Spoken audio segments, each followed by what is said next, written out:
Thanks. So thank you for coming to my talk. As such, you have so many choices, and also this is DevOps UK. It's so popular. There are many other, better speakers than I do, or more interesting topics. But no, I'm just kidding.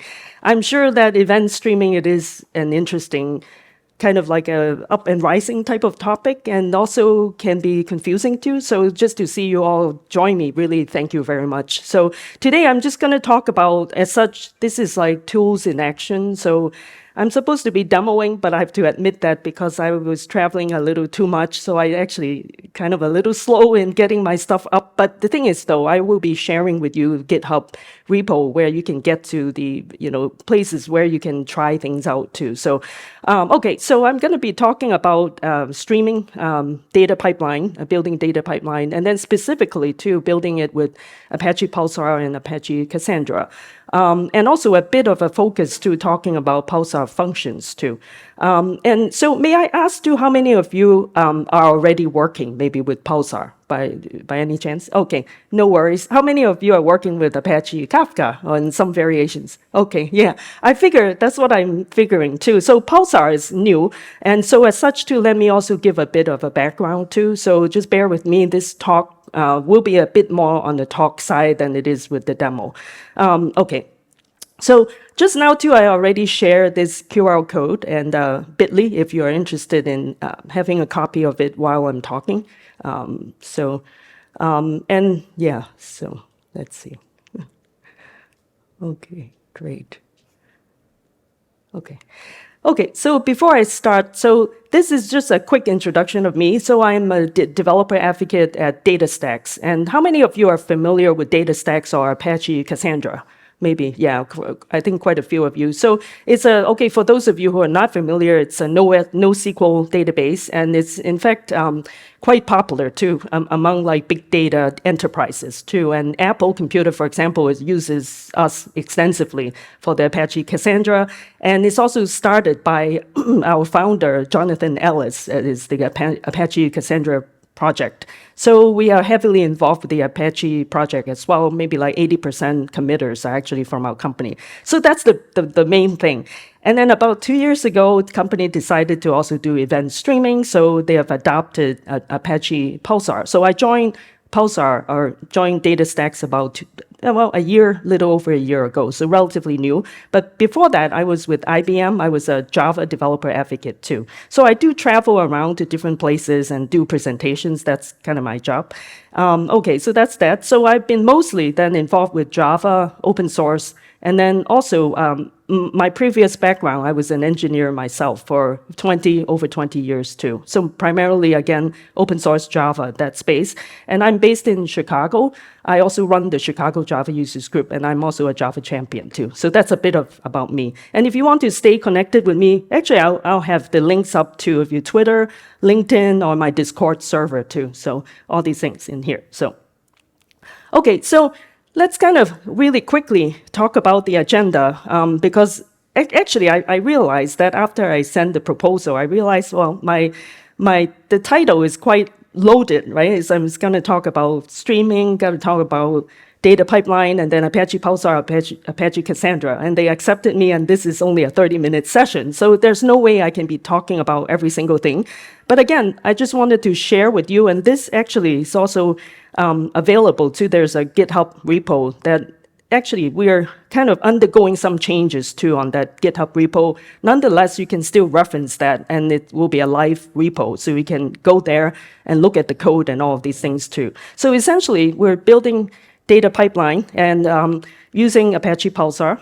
So I wanted to, well, this is kind of funny. I don't know how it becomes like that, but anyway, you can see, right? Okay, so just gonna talk about Pulsar first, and then also talk about, how it is being useful in today's world, primarily in data science for like event streaming.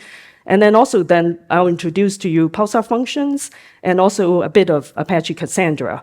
And then how like Pulsar I/O, which is a feature of Apache Pulsar that can help you to do functions, transformation, that type of thing, and also like building data pipelines too. And then I'll be sharing with you the resources after that. Okay, and this is good, I think. Okay, so introduction to Apache Pulsar. Do you know, like, actually, how come it's kind of looks kind of funny this here?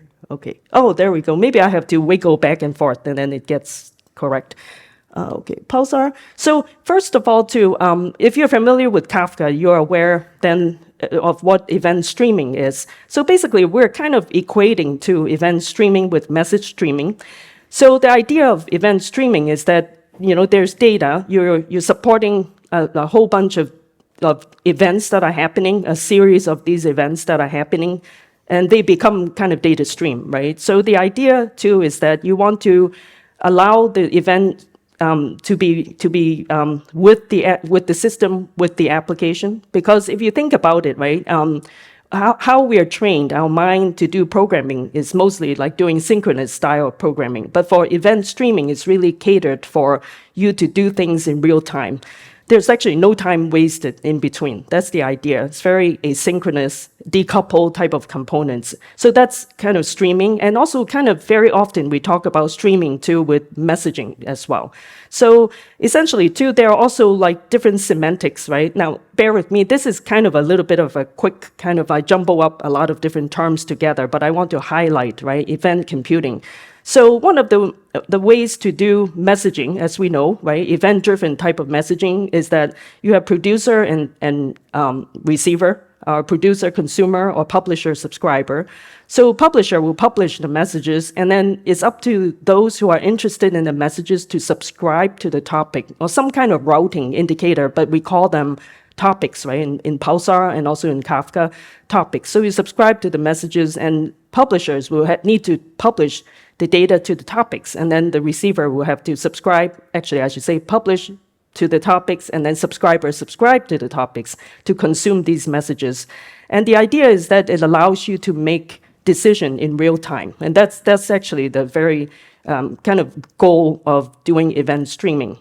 And also too, not only that, it allows you to ingest messages in high frequency. For example, with DataStax, the company I work for, we have the DataStax Astra streaming on the cloud, and we can take up to like 500 messages per second to kind of consume it. And the throughput is also like quite high as well. So, but if you kind of think of traditional way of doing things like, say, RESTful, then it's more synchronous, right? You send your messages, and in some ways too, you need to wait for it to be ready, and then in the meantime, your receiving side has to wait for it.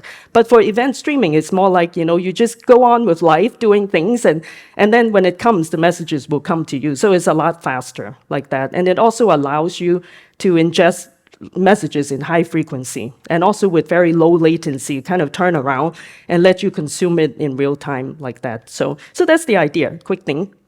So let me kind of give you some background, right? If we're talking about modern day streaming, and then versus like not streaming and what it is, right? So if you look in the bottom one here, we're talking about traditional way. We're ingesting data in, even though like you can kind of think of it more like ETL system, extract, transform, load, in which, data being batched together, and then a whole chunk of it gets ingested into your system. And then very often too, we do like ETL would be to persist the data to disk or to disk or database, right? Some form of disk kind of I/O is involved. So naturally, that will increase your time to process.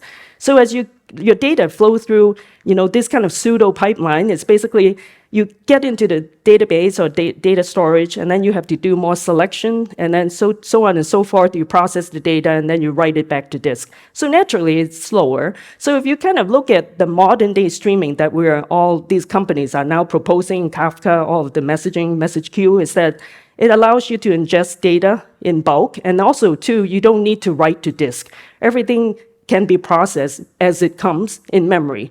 And then after that, too, you are doing message transformation, and then you output data to a destination, and what we call sync. It's like where you collect all of the transformed data. So here, too, for example, Pulsar is that it has processed data part is that Pulsar has kind of already a native like Pulsar built-in like function library that you can use. And you can do like custom transformation, or you can use, like, for example, at DataStax, we have pre-configured type of commonly used functions called transform functions that you can use. So then you don't need to write as much code.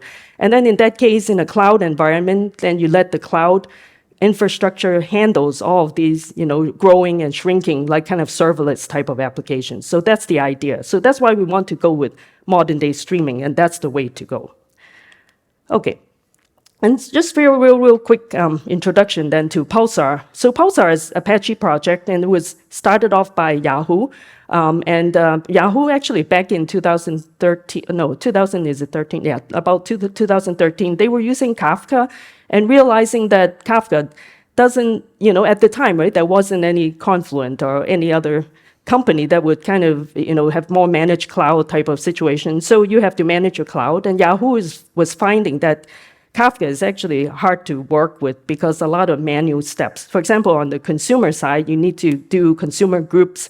You need to figure out the partitions, all of these things. So it's a bit kind of a lot of work. And it's also that type of work too is more kind of infrastructural, if you kind of think of it. It's not directly, kind of what we application developer have to worry about. So then Yahoo decided to say, okay, I'm going to start a new type of library, so that's Pulsar. And so in 2016, they actually donated it to Apache, making it open source. And then very soon, in 2018, it became top-level project. And it's actually, Pulsar too, the difference is that it takes on a very cloud-native type of design, and it's kind of a multi-node architecture. It's already cluster-based.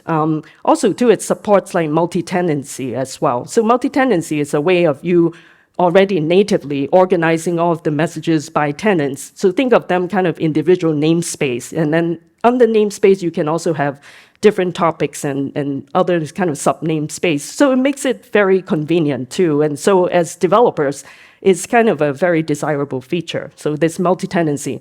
And also too, you can also write code, your client code too. It doesn't have to be necessarily only Java.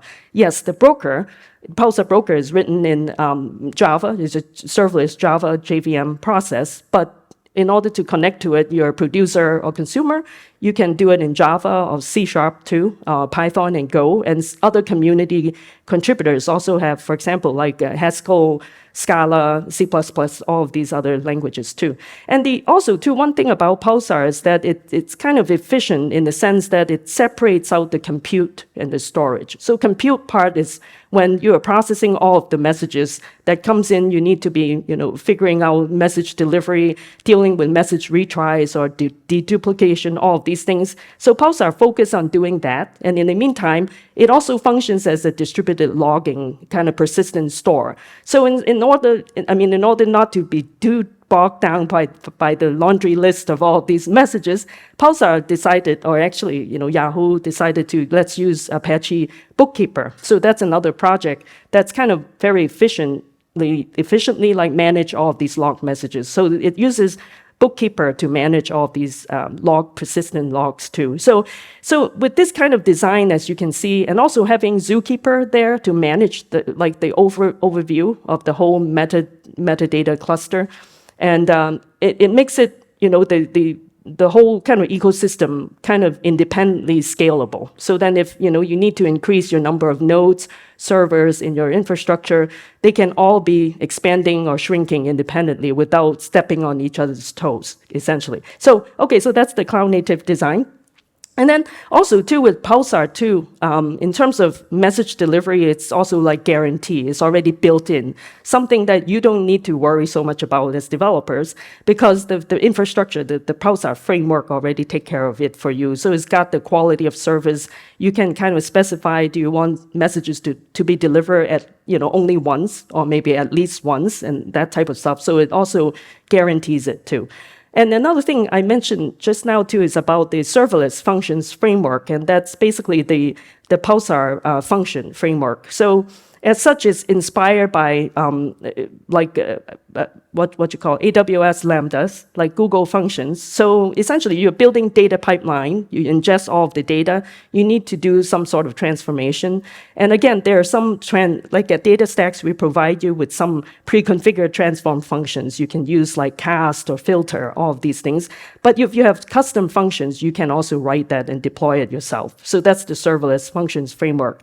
And then one more feature about Pulsar is that it has a tiered storage offloads too. So as such, right, you get all of these messages and they can become, kind of taking up space in the public cloud. You need to pay for it. So Pulsar recognizes it that some of the messages has become inactive. Then in that case, you want to move it to like longer term storage that's cheaper. For example, like, S3 buckets or Hadoop like file systems. So all these two is basically Pulsar has built-in knowledge of what your running environment is like. So that's why we're kind of advocating that, Pulsar is the way to go for modern day event streaming type of needs, right? Okay.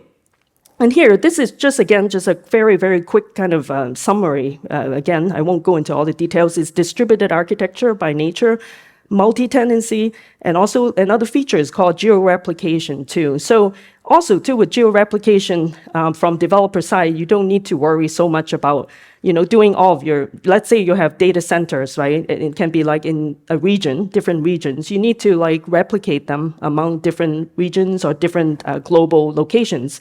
And all these too, basically they're a very nice way that you can set up to do message selection for replication, for example. All of these things, you can be replicating your data when it's active or like active passive type of mode too. So very flexible. And also again, with message delivery too is all guaranteed of the messages. And also in terms of, there's also subscription mode that you can have. There are 4 different subscription mode too. One of which is basically a shared subscription. You can have multiple consumers in a subscription, but it also guarantees the order of the messages too. It's basically you receive messages, you want to guarantee the receiving side is also received in the same order. So that's also kind of built in Pulsar too, which I don't think other brokers have this kind of feature yet. So. Okay, so that's that. And this is just, again, a very quick kind of what it summarizes. That over there is just a picture. You have broker. The broker can be, kind of spread out, kind of partitioned in your cluster. And then there are also, the brokers too, is basically owns all of your topics. And the topics can also be partitioned off in, different nodes as well. So all of these, like Pulsar, will manage it for you. And there's also Zookeeper kind of keeping track, overseeing your cluster, the metadata cluster configuration, all of these things. And then basically broker will communicate with the bookie, which is like individual operating units of the bookkeeper. These bookie too is essentially it manages like persisting all of the log messages. And two, and the way it organizes is that there are individual bookie operating units, and underneath it too is also all of your log messages are being segmented off. So it's very organized too. So the way it's designed is that it allows you to have fast read and also fast write, and also guarantee like consistency too. So that's kind of like a quick thing. And then of course, when you write the code, you're only worrying about producer and consumer in that case. So. Okay, so this is kind of just another kind of picture, kind of highlighting again, but just wanting to emphasize that it is a very cloud-native type of event streaming platform. It is definitely newer than Kafka and not as kind of having a wide kind of a community support yet, but I do believe it is kind of gaining popularity. So, okay, this is just, again, another one of these that actually marketing asked me to show it. So I just thought, okay, quickly show it. But essentially, it's all these cloud-native type of feature that it has. Okay, so here, too, then maybe after all the talking, let's kind of show you quickly if you want to try out, right, just DataStax, let's say DataStax version of this producer-consumer. I just kind of quickly show you. Hold on a sec. Actually, let me do this first. I should have done, oops. Let me do this. Okay. Okay, real quickly. I only have not too much time, but just wanting to show you. So you can go to astra.datastax.com. And basically, it brings up this DataStax is the managed cloud platform. And also, if you haven't signed up yet, you can just go to bottom here. There's a sign up. You can see it. But all you need to do is just give your name and then your email address, and then you'll get a free account. And you can get up to $25, like US dollar per month for usage, free tier usage. You don't need to give your credit card to, which is nice. And also, what other thing? No need for credit card, and you will get like a refresh $25 for the next month. So in other words, you get $300 a year. So it's pretty sufficient if you want to do like personal projects. So in this case, I already have an account, so I'll go in and sign in my Google, and we have single sign-on with Google or with GitHub too.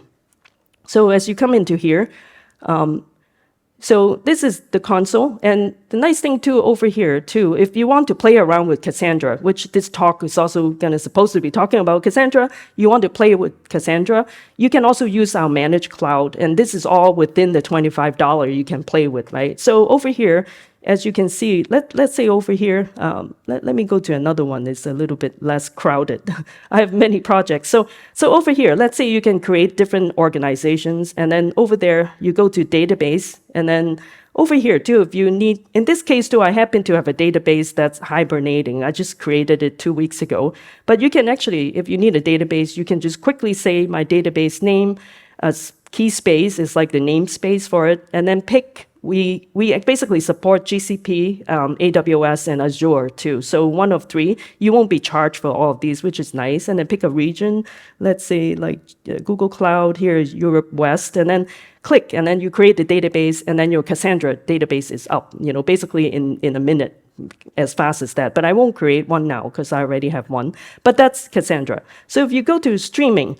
So over here too, I already have some streaming tenants. So likewise too, if you want to play with like Pulsar stream, you can quickly, again, everything is multi-tenant, which is nice. So you can create a tenant, and there's a bit of a limit, just so you know, if you want to use our data stacks. I think the number of tenants are like 20 or something per month. Yeah, if you are not per month, like per cluster or something. So there's a bit of a limit, but that should be sufficient for you if you want to try things out. So you can create a tenant, and let's say, DevOps UK, and we can do that, and then do Google Cloud, and then do, let's say, over here, Europe West, okay. And then I can just create tenant. And as you can see, too, it gives you the cost, too, and then, which is kind of very reasonable. So as you can see, really quickly, my DevOps UK tenant is up. And then if you click on this DevOps UK tenant, it's all set up for you. This I really like, too, because if you say you are new to it, you want to know how you can use it, right? So quickly, you can go to a quick start. Quick start will basically help you to get started with Astra streaming, which is our managed cloud platform for Pulsar. And it will tell you can create a topic, for example, and then produce data and consume data, and then confirm data is flowing. All of these things is already kind of like layout for you as a starter. It's kind of like a hello world kind of guidelines, which is nice. So let's kind of take a look into here. If you look into the Connect tab, right, and you basically see your choices. If you're, you're a Java here with Java developer, we can take a look. How do you do it in Java? You can scroll down and, all of the Maven. How do you, lay out your dependency for Maven or Gradle? And how do you do a producer? All of these two are kind of available for you, kind of to guide you to kind of have a quick start like that. And so also another thing too, there's producer and then consumer. There's also CDC. If you are into doing change data capture, for example, we also support CDC, but that's specific to CDC in Astra, and that only supports like source connector is only Cassandra at this point. And then basically you can, have your build your data pipeline. And for those of you, if you're not familiar with change data capture, it's kind of really nice feature, right? You want to be able to like observe some changes in your database table, let's say some columns, and you can basically leverage on the change data capture pattern, which we implemented here in Astra. Let's say, some table, and then you're watching for status change. So you want to be able to set up some automated data pipeline.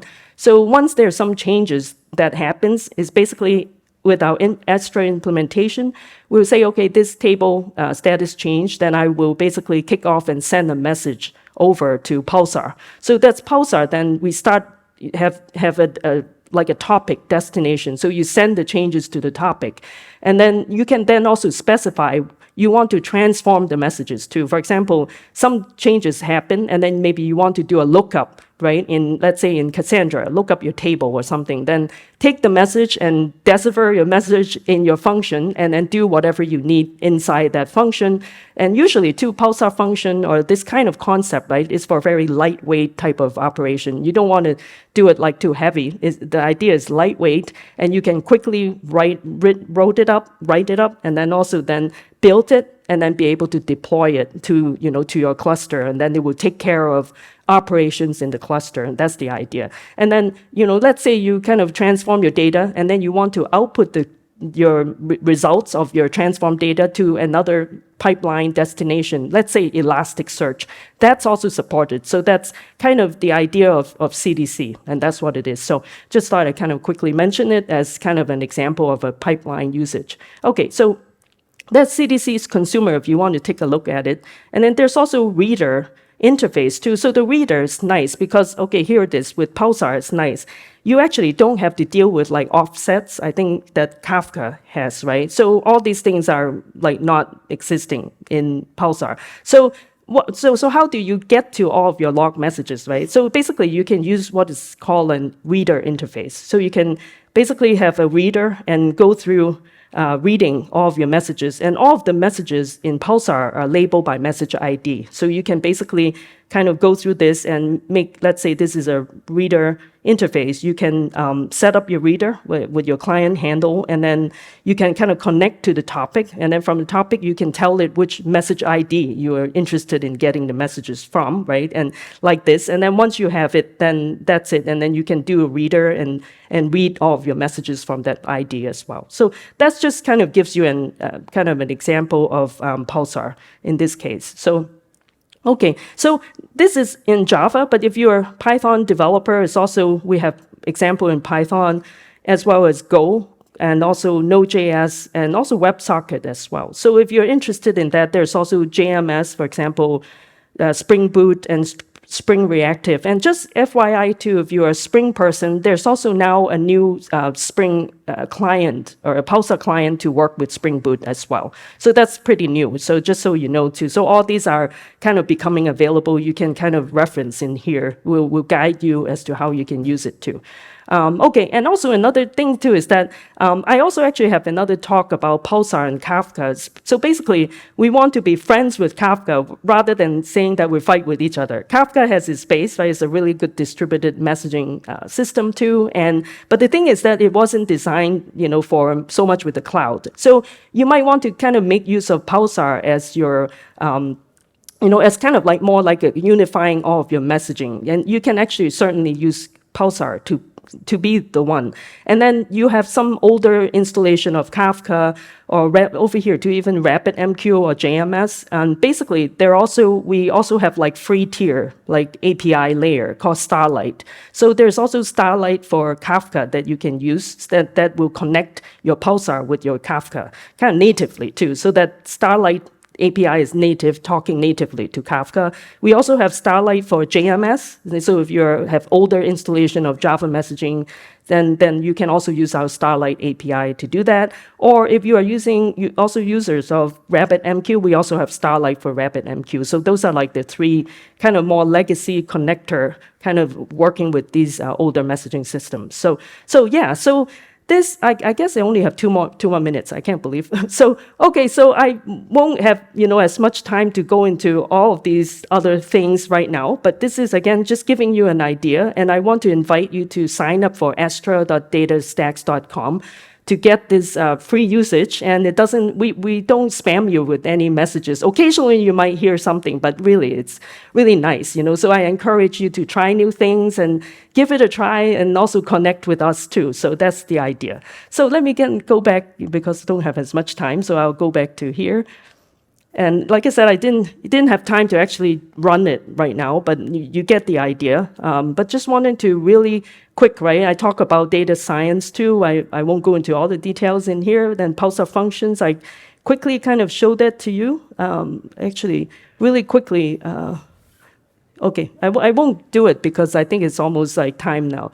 But what I'll do is that over here, this one too. It's basically we want to show you is that we want to, you want to be able to use Apache Pulsar through DataStax, our DataStax Astra streaming. And actually over here, somehow the color didn't come on, but DataStax Astra DB, which is Cassandra too. We encourage you to experiment with building real-time data pipelines with our products. So that's the idea. And then also, one thing too about Pulsar is that these are just a listing of all of the, actually, you know what? I didn't even do the slideshow. I'm so sorry. Okay, so here too, it's basically, these are the different source and destination connectors that Pulsar supports, and also our DataStax platform is supporting. So if you go into the astra.datastax.com managed cloud, if you go into, looking for the functions, you can actually figure out what ones are being supported. But here is just laying out for you. So as you can see, we support many database connectors,